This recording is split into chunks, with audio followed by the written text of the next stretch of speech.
Olá pessoal, tudo bem? Esse vai ser um vídeo para a gente discutir como criar um gráfico de Blend-Altman, esse gráfico que você está vendo aí na tela no R. Esse não vai ser um vídeo teórico sobre o gráfico de Blend-Altman, é mais sobre como a gente consegue construir esse gráfico lá no ggplot2 com alguns passos simples, ok? Então o gráfico de Blend-Altman é esse gráfico aqui, que avalia a concordância entre duas medidas. Então, por exemplo, se duas pessoas diferentes avaliam o mesmo teste diagnóstico, né? Por exemplo, avaliam um exame de imagem e medem uma estrutura, a gente pode comparar o quanto as aferições dessas duas pessoas estão concordando, né? Aqui a gente vai brincar de fazer isso com notas dadas por professores. Então, a gente está assumindo que dois professores diferentes avaliaram o mesmo trabalho e a gente quer saber o quanto as notas deles estão concordando, tá?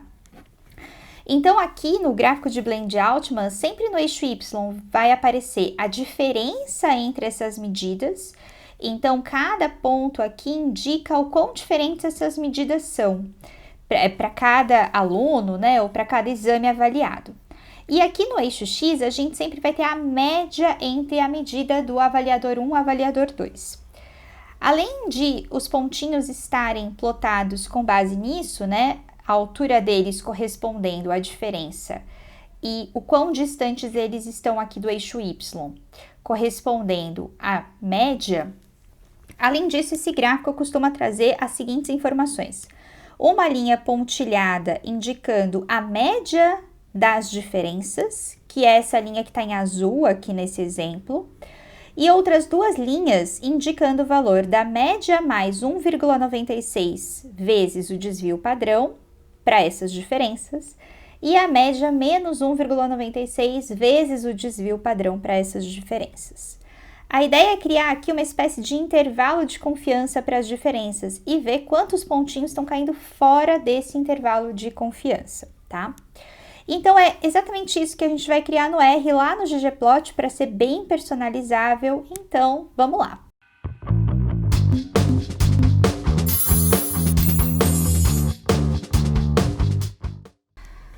Bom, então, na verdade, a gente só vai usar aqui o pacote ggplot2 e o pacote dplyr, tá? A gente vai começar aqui, então, como sempre, carregando esses pacotes.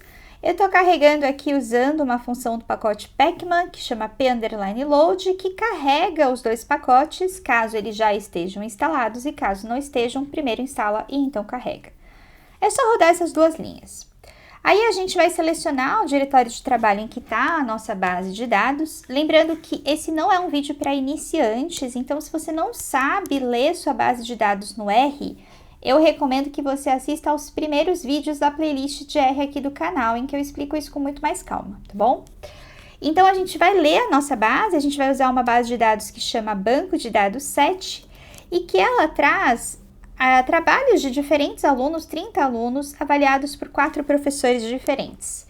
E a nossa brincadeira hoje é criar um gráfico para avaliar a concordância entre as notas do professor 1 e do professor 4, ok? Para criar esse gráfico, eu vou até rodar aqui o Glimpse, né, só para ver, mas está tudo certo, as notas aqui estão como variáveis numéricas. Para criar esse gráfico, a gente precisa criar as variáveis que vão ser inseridas nele, que são a diferença entre as observações, então professor 1 e professor 4, e a média entre essas duas notas, tá? Então aqui eu vou pegar a base de dados e vou assim em cima dela aplicar a função mutate para criar uma variável nova. Vou criar uma variável chamada diff, que nada mais vai ser do que a nota do professor 1 menos a nota do professor 4. Aqui não faz muita diferença qual vem antes, qual vem depois na subtração. A gente só tem que lembrar que o sentido da diferença depende disso, né? Então, como eu coloquei o professor 4 como o segundo aqui, né? Fiz a nota do professor 1 menos a nota do professor 4, sempre que a nota do professor 4 for menor que a do professor 1, a gente vai ter um resultado positivo. Se a nota do professor 4 for maior que a do professor 1, a gente vai ter um resultado negativo, tá? Então, isso é importante na hora que a gente for interpretar o gráfico. Outra coisa que a gente precisa é da média. Chamei aqui de média e vou fazer justamente a nota do professor 1 mais a nota do professor 4, tudo isso dividido por 2 e vai dar lindo. Quando a gente olha agora a nossa base de dados, vão ter aparecido duas colunas que correspondem justamente a essa diferença e a média, tá? Dá para sacar que a maior parte das diferenças parecem positivas, são poucas as situações em que o professor 4 deu uma nota maior que o professor 1. E a gente tem aqui as médias, ok? E são essas informações que a gente quer no gráfico. Só que além disso, a gente vai ter que calcular algumas outras coisas, porque lembra que no gráfico tem ali uma linha central que corresponde à média das diferenças, então a gente vai ter que calcular isso. Eu chamei aqui de linha central e falei, ó, o que eu quero que seja o valor da minha linha central? A média de dados diff, ou seja, a média das diferenças. Adicionei aqui esse argumento NA remove true, porque caso tenha um valor ausente na sua base de dados, isso vai dar erro, né? O cálculo da média, ou vai resultar em NA. Com esse argumento, a gente retira os NAs e calcula desconsiderando esses NAs. Aí eu vou também colocar aquela linha superior. Você lembra que ela era a média mais 1,96 vezes o desvio padrão? É isso que a gente vai fazer. Então, eu vou chamar aqui, ó, de min dado cifrão diff na.rm true. E aí, para a linha superior, a gente vai somar 1,96 vezes o desvio padrão, que é aqui também o desvio padrão do dados diff. Lembrando que desvio padrão é SD, né, de Standard Deviation, e NA remove true. Ok. Para a linha inferior, é a mesma coisa, só que a diferença é que a gente vai agora fazer o menos. Então, aqui, ó, menos linha inferior, menos 1,96. E aí, pronto. Ok? Vou apagar aqui minha cola. Inclusive, tinha um erro na minha cola, né? Mas já consertei. E aí, eu também quero pegar esses valores. Então, assim, ok, a linha central vai ficar na posição 1,08. A linha inferior vai ficar na posição menos 0,9 e a linha superior vai ficar na posição 3,084. Só que, tá vendo que esse número é um número gigante, né? Com um monte de casas decimais. Eu quero arredondar e deixar ele bonitinho, já com vírgula separando o decimal, para eu colocar ele no gráfico ali, na hora que a gente escreve o valor. Então, eu vou criar rótulos a partir disso. Chamei aqui, ó, de hot central, de rótulo do central. E para isso, eu vou usar uma função que vem do pacote Scales chamada number, que a gente consegue fazer esses ajustes. Então, eu vou falar, ó, eu quero que você pegue linha central, mas que o decimal mark, ou seja, o separador de decimal, seja a vírgula. E eu quero também que não tenha tanta casa, então pode deixar aqui uma acurácia de 0,01, ou seja, 2 casas depois da vírgula. Aí, ó, ele já criou aqui pra gente. Vou fazer a mesma coisa, vou até apagar aqui pra gente ir fazendo de uma forma mais orgânica aqui. Então, ó, a gente vai fazer a mesma coisa agora para o rótulo do superior. É só trocar aqui para a linha sup e dar aquela alinhada, né? Porque, ok. E a gente vai fazer a mesma coisa agora para o rótulo da linha inferior. Então, hot inf aí e pronto. E ó que bonito, né? Então, temos tudo aí alinhado, arredondado, bonitinho. Então, agora a gente está pronto para criar nosso gráfico de Blend Altman. Como eu falei para vocês, eu vou fazer pelo ggplot, porque aí o céu é o limite. Então, por exemplo, se você quiser que as linhas, a linha central seja azul, as linhas dos intervalos de confiança sejam vermelhas, você consegue ajustar. Eu nem vou fazer isso aí vermelho e azul, tá? Porque não é o padrão. Eu prefiro tudo preto e branco mesmo. Então, aqui, ó, vou dizer que eu vou usar os dados, que no eixo X precisa obrigatoriamente ficar a média e no eixo Y obrigatoriamente ficar a diferença. E como eu quero que isso esteja em pontinhos, eu já boto aqui, ó, um geopoint. Se eu rodar só isso, você vai ver que já vai ficar legalzinho. Vou até adicionar aqui um tema clássico já pra gente já ver com fundo branco. Então, veja, cada ponto aqui está representando um aluno. Então, tem alunos que a diferença entre eles, por exemplo, foi perto de 1, tá vendo? Que é o caso desse aqui.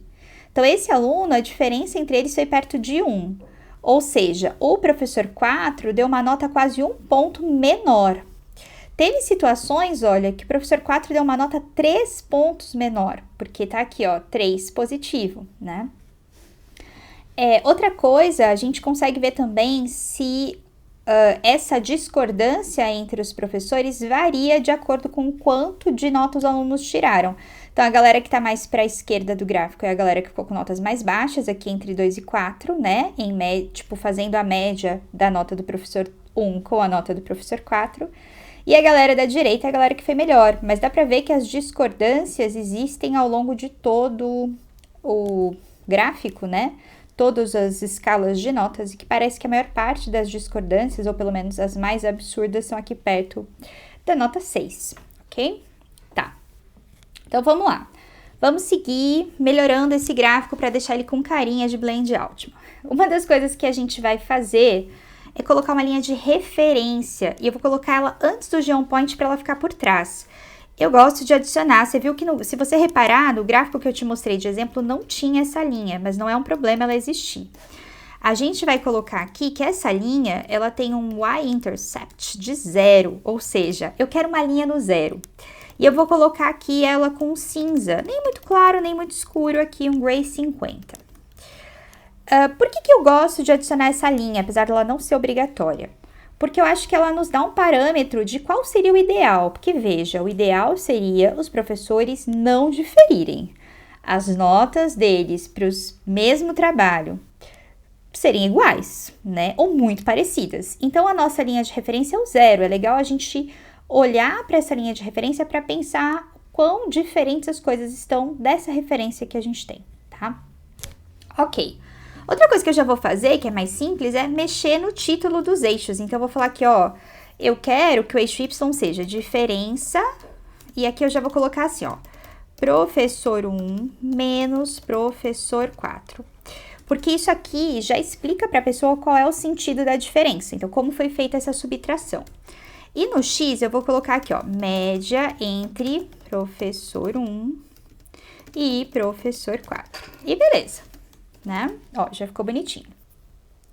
Claro que isso aqui ficar muito grande, você consegue usar quebra de linha e tal, mas pra mim tá ótimo assim da forma como tá. Agora vem a parte da gente adicionar aquelas outras linhas de referência.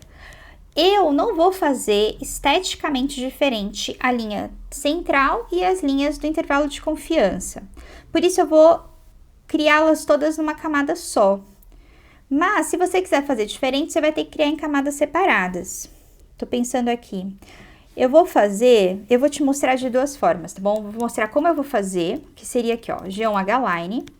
E eu vou botar aqui, ó, o y-intercept, eu quero 3, né? Não quero um só, quero 3 linhas. Então, vai ser linha sup, linha central e linha inf. Essas são as 3 linhas que eu quero criar, tá?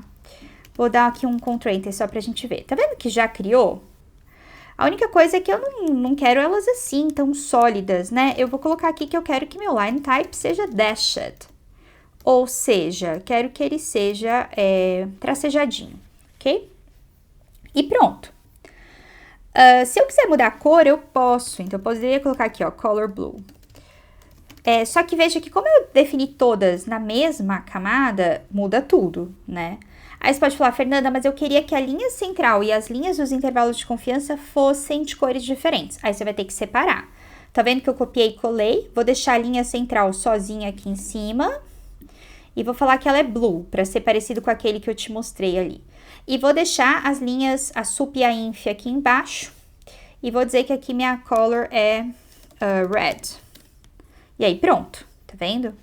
Mas eu não vou fazer... Ah, e ainda posso colocar, por exemplo, um outro tipo de line type. Pode pôr aqui, ó, dotted. Que fica diferente, né?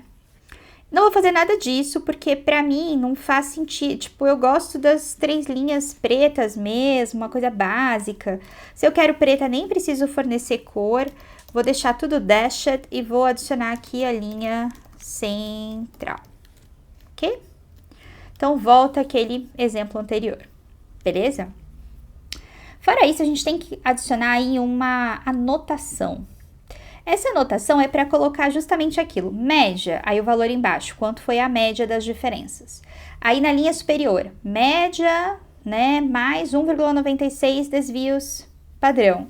E aí, logo embaixo da linha, o quanto foi esse valor, né? Como que a gente vai fazer? Vou começar colocando o que a gente já criou. Então, vou usar aqui um Annotate. E vou dizer que a geometria que eu quero que ele use para isso seja texto. E vou dizer que os labels que vão entrar aqui nessa história são justamente o rótulo superior, rótulo central e rótulo inferior.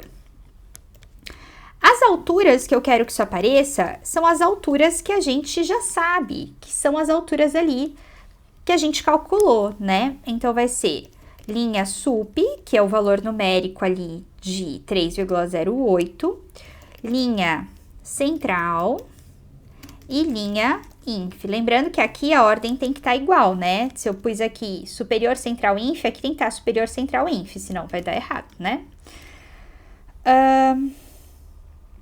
Aqui é label, sorry.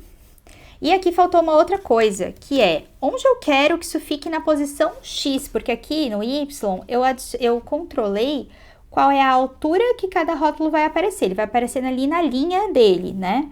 Mas e onde eu quero que isso apareça horizontalmente? Eu quero que apareça no final do gráfico. Então, eu vou dizer que eu quero que meu X seja inf. E aí, ele aparece. Tá vendo que os números que a gente calculou estão aqui aparecendo? Aí você pode falar, mas Fernanda, ficou horroroso, né? Ficou? Calma aí que a gente vai arrumar. Uma das coisas que a gente tem que fazer é trazer pra cá, né? Então, a gente vai colocar que o ajuste horizontal é, deixa eu colar aqui, porque isso aqui é uma coisa de tentativa e erro, 1.1. Aí pronto, veio, tá vendo?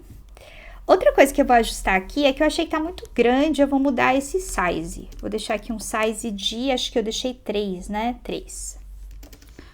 Ó, já ficou mais bonitinho o rótulo ali.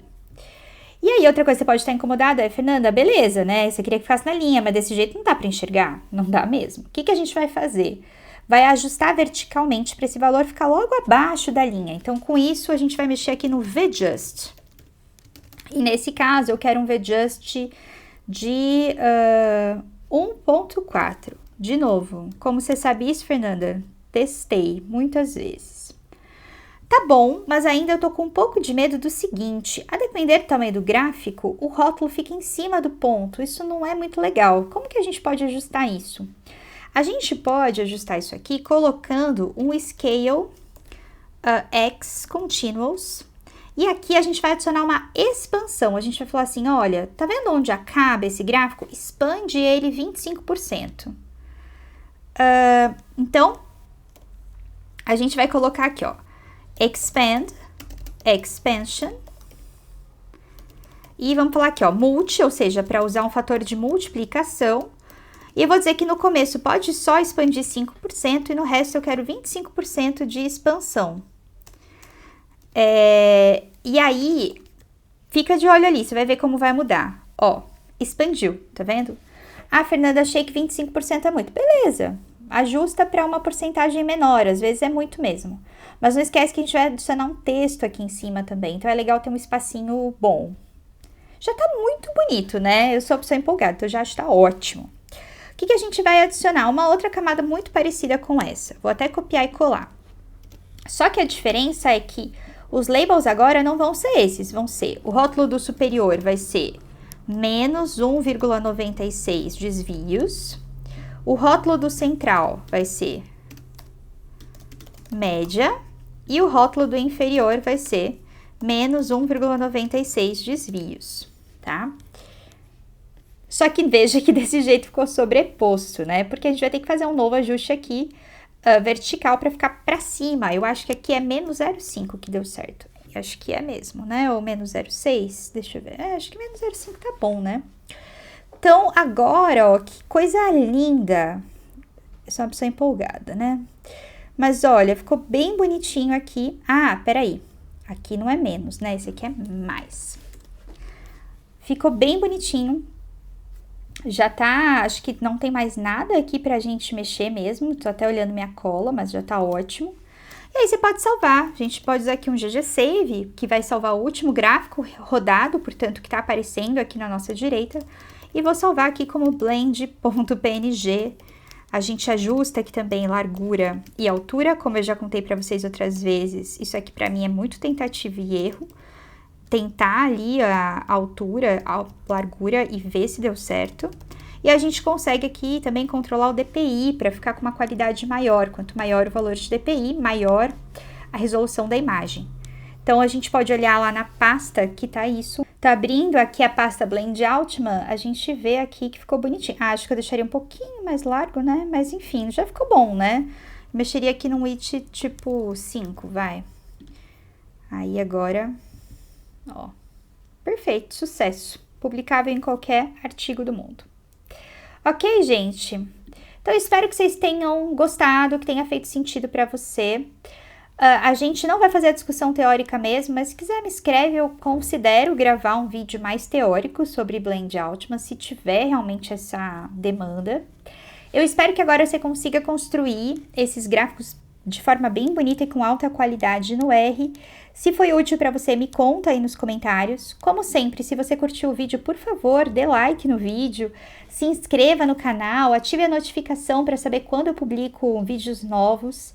E lembrando que eu também produzo conteúdo de estatística lá no Instagram, no @estatísticaaplicada. Então, se quiser, me segue por lá também. É isso, até mais!